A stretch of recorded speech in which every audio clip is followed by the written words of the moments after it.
Bonjour à tous.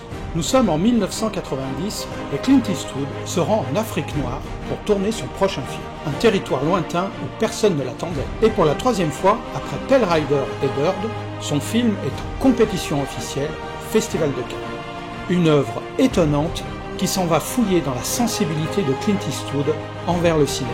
Pour nous en parler, mon invité est Bertrand Mounier, grand cinéphile et animateur de la page YouTube Festi de Film consacrée au Festival de cinéma. C'est aussi le chef d'équipe adjoint du grand cinéma lyonnais UGC Cinécité Confluence. Bertrand, c'est un film qui a une place toute particulière pour toi dans la filmo de Clint Eastwood.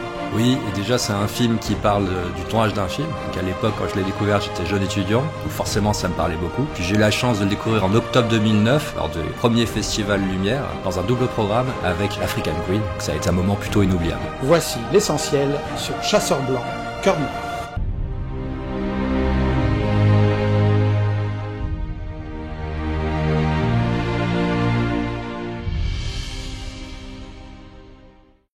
Chasseur blanc, cœur noir de Clint Eastwood, 1990. Clint Eastwood est John Wilson. Il est un cinéaste célèbre du début des années 1950. Il se rend en Afrique pour tourner son prochain film avec son équipe, dont le scénariste, le producteur et ses deux acteurs principaux. Une fois sur place, plutôt que de tourner, il s'obsède de mener une expédition qui lui permettra de chasser un éléphant. Il provoque l'exaspération de son scénariste et surtout celle de son producteur, qui voit son argent jeté par les fenêtres.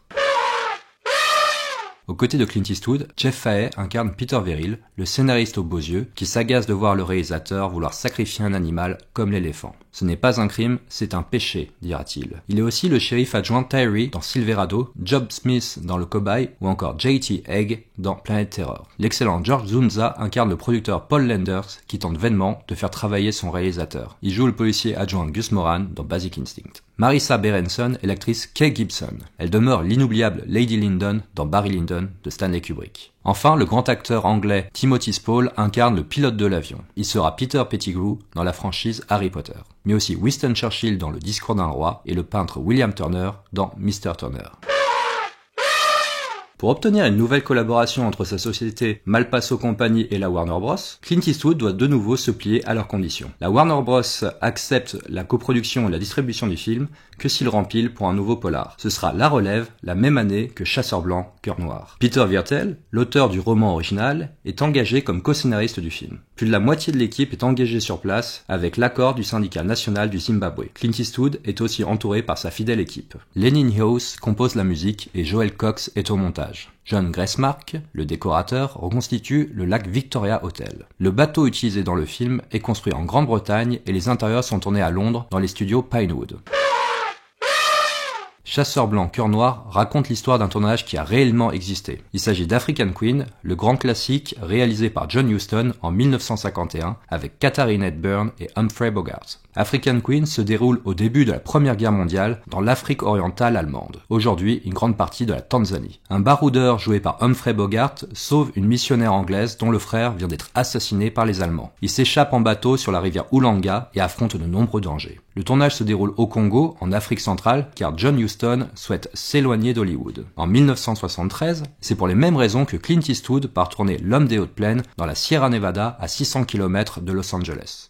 John Huston a réellement retardé le tournage de son film lorsqu'il était au cœur de l'Afrique centrale, pour organiser un safari avec l'argent du studio. Guy Hamilton, futur réalisateur de 4 James Bond et assistant sur le tournage, le confirme. John Huston voulait tirer sur un éléphant. Le producteur Sam Spiegel ne décolère pas. De son côté, le scénariste Peter Viertel est chargé de reprendre le scénario de James Agee, basé sur un roman de Cecil Scott Forrester, notamment la fin qui ne plaît pas à Sam Spiegel. Il assiste donc aux caprices et aux dérapages de John Huston et un tournage qui ne commence pas. Exaspéré par cette situation, il décide d'écrire un récit à peine déguisé de l'aventure, qu'il titre White Hunter Black Heart, littéralement traduit par Chasseur blanc, cœur noir.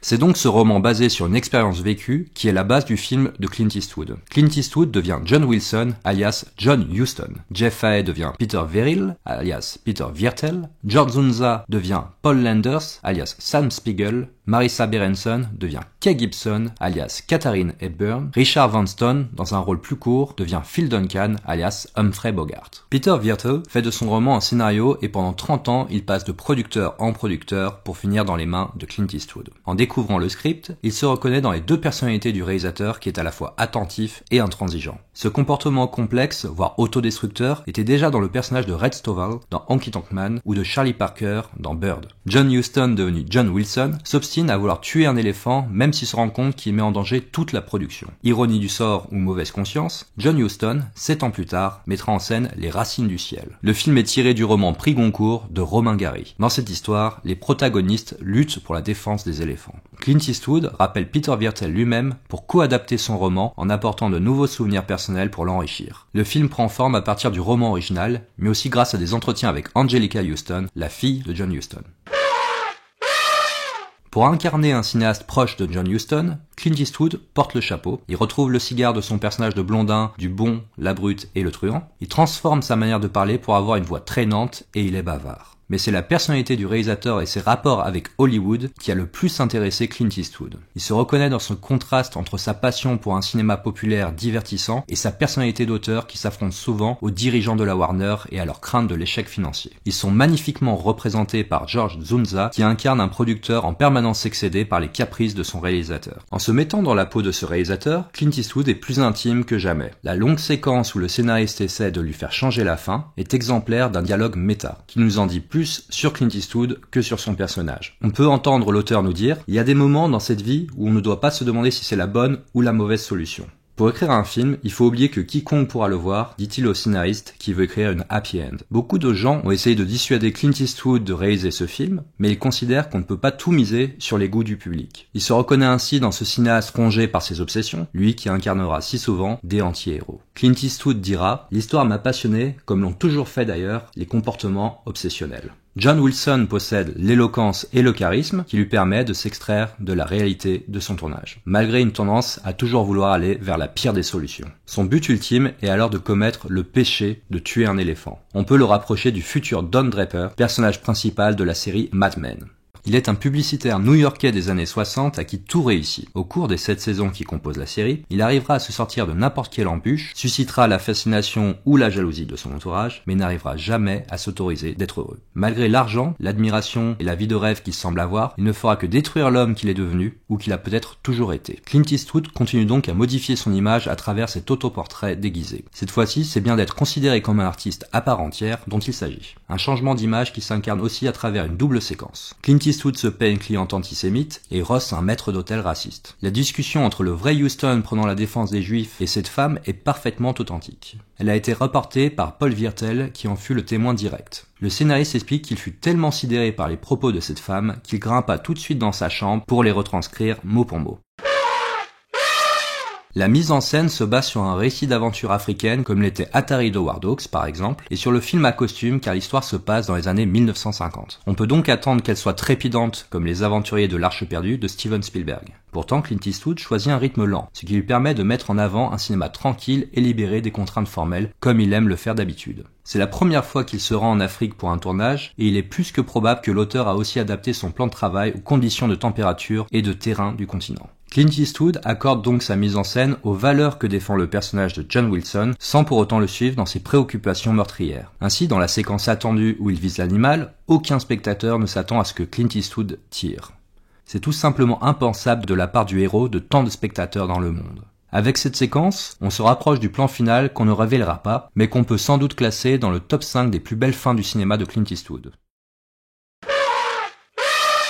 La première partie se déroule en Angleterre. La résidence de John Wilson est la West Wycombe House dans le comté de Buckinghamshire. Ce fut un des lieux de tournage de la série Downton Abbey, comme cet escalier qui conduit à l'étage. Pour la partie africaine, le tournage se déroule près du lac Kariba, un gigantesque lac artificiel formé par le barrage construit sur la Zambèze entre le Zimbabwe et la Zambie. Les scènes de chasse ont été tournées dans la réserve naturelle de Fothergill, à Hwange, célèbre pour ses éléphants, et vers les chutes Victoria avec la séquence de test du bateau. On y mentionne le triste John Taylor, un vrai tueur d'éléphants, qui publia le récit de ces massacres en 1948 sous le titre Big Game et Big Game Rifles, qu'on peut traduire par gros gibier et carabine à gros gibier. Charmant.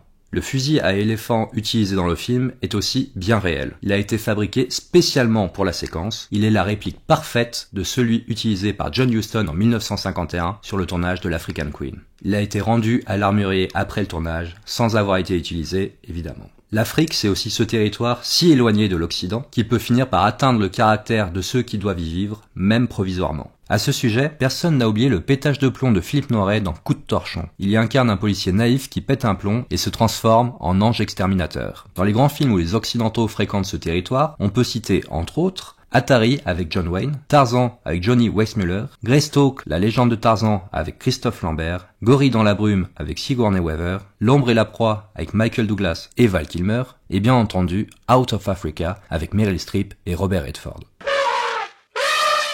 Le film est en sélection officielle au Festival de Cannes 1990 sous la présidence de Bernardo Bertolucci. Pour monter les marches, Clint Eastwood quitte 5 jours le tournage de La Relève, ce qui coûta plus d'$1 million à la production. Le film ne fut pas récompensé, mais l'ensemble de la critique est enthousiaste.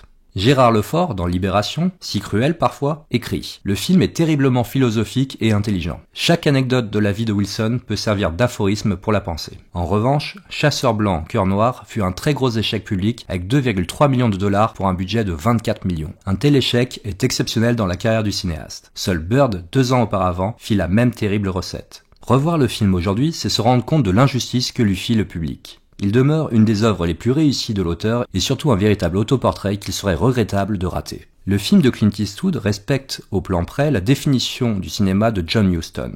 Ce qui compte dans le voyage, ce n'est pas la destination, c'est le voyage. Bon film.